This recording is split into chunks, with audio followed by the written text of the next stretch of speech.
Olá a todos, aqui é a Silvana, bem-vindos ao meu canal. Este é o 10º vídeo que eu estou postando no canal para vocês, mas é o primeiro que eu estou conversando diretamente com vocês. Os demais foram vídeos de eventos que aconteceram no meu local de trabalho e alguns que eu cantei, algumas músicas que eu gosto. Não sei se pela melodia, pela letra ou as duas coisas juntas, mas de alguma maneira chama a minha atenção. Quem não me conhece, eu sou formada em História, em Pedagogia e tenho especialização em História e Teologia do Protestantismo no Brasil, pela Faculdade Batista de São Paulo. Existem algumas diferenças na questão do culto, de liturgia, até na questão de escatologia, na questão dos sistemas eclesiásticos de governo. Então aí você vai conseguir encontrar alguma diferença, tá bom? Para você entender melhor, eu vou dividi-los em 3 categorias. Primeira categoria, os evangélicos tradicionais.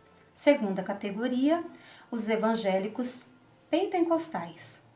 E a terceira categoria, os evangélicos neopentecostais. Como que funciona? Eles se reúnem em uma assembleia onde todos vão discutir e vão chegar ao bem comum. O que for deliberado naquela assembleia é o que é acatado. É a famosa gestão democrática.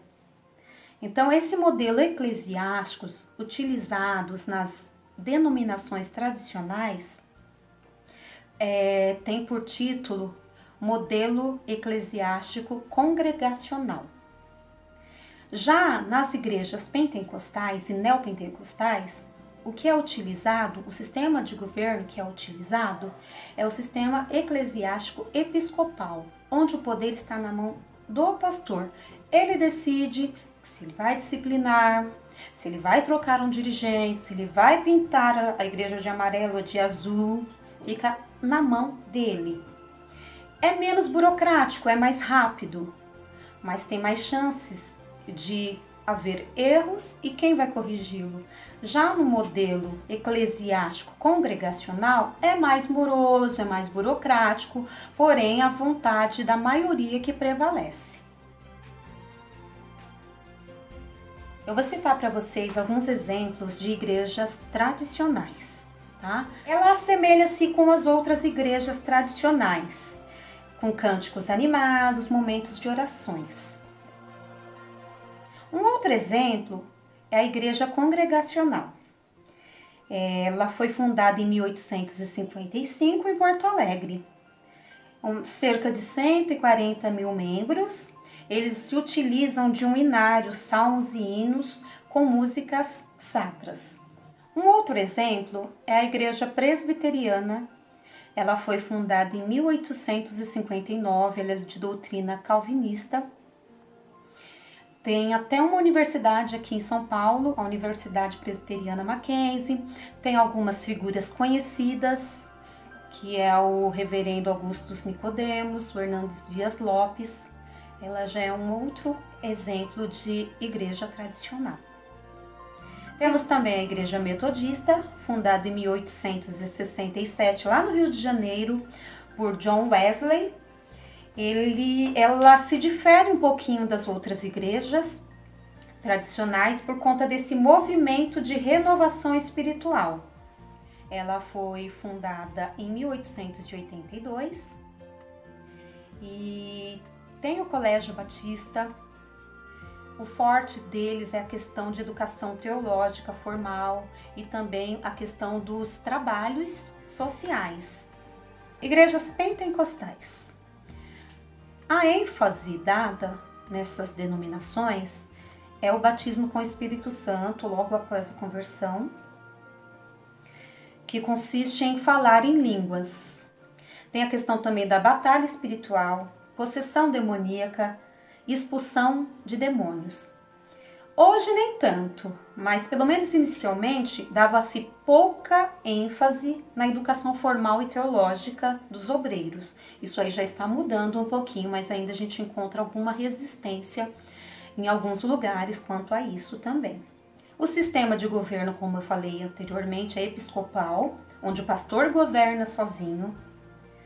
E a primeira igreja pentecostal, fundada aqui no Brasil, foi a Congregação Cristã no Brasil. Ela foi fundada em 1910 por Luiz Franciscon. A próxima igreja pentecostal a ser fundada aqui no Brasil foi a Assembleia de Deus, em 1911, pelos suecos Daniel Berg e Gunnar Wingre. Logo após as Assembleias de Deus, foi fundada a Igreja do Evangelho Quadrangular, em 1953, por uma canadense, Elizabeth Kennedy.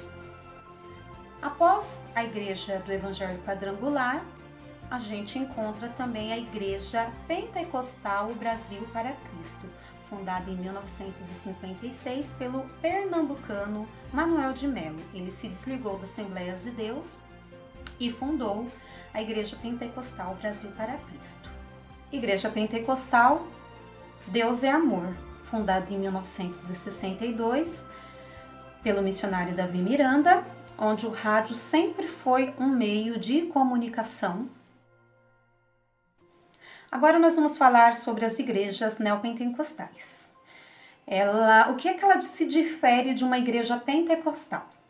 Ela é focada na questão da bênção, da prosperidade, oferta de saúde, avanço financeiro, na troca de sacrifícios, né? As igrejas neopentecostais se utilizam bastante de chavões, por exemplo, receba, amarra, eu declaro. É bem típico disso. É claro que esses chavões chegam, né, nas igrejas pentecostais, mas eles são oriundos dessas neopentecostais, tá?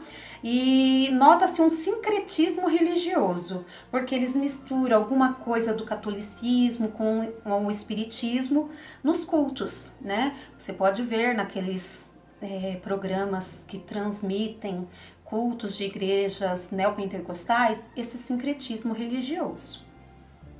Existe pouco controle da membresia, porque os membros vão ali atrás de milagre, não conseguiu, vão para outra, porque cada uma delas tem um forte, um é mais prosperidade, uma outra é mais a questão de curas, e aí é aquela rotatividade de frequentadores. A primeira igreja neopentecostal aqui do Brasil é a Igreja Universal do Reino de Deus, fundada em 1977 pelo bispo Edir Macedo, e que ali no Brás vocês podem encontrar o Templo de Salomão, bem suntuoso, um local muito bonito de visitação, é um ponto turístico aqui de São Paulo, e também a TV Record.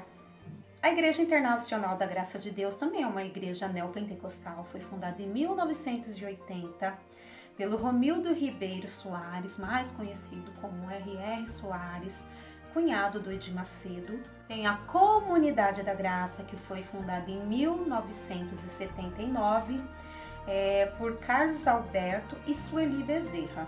Tem a Sara Nossa Terra, fundada em 1992 por Robson e Maria Lúcia Rodovalho. A Renascer em Cristo, fundada em 1986 pelo Estevão e Sônia Hernandes.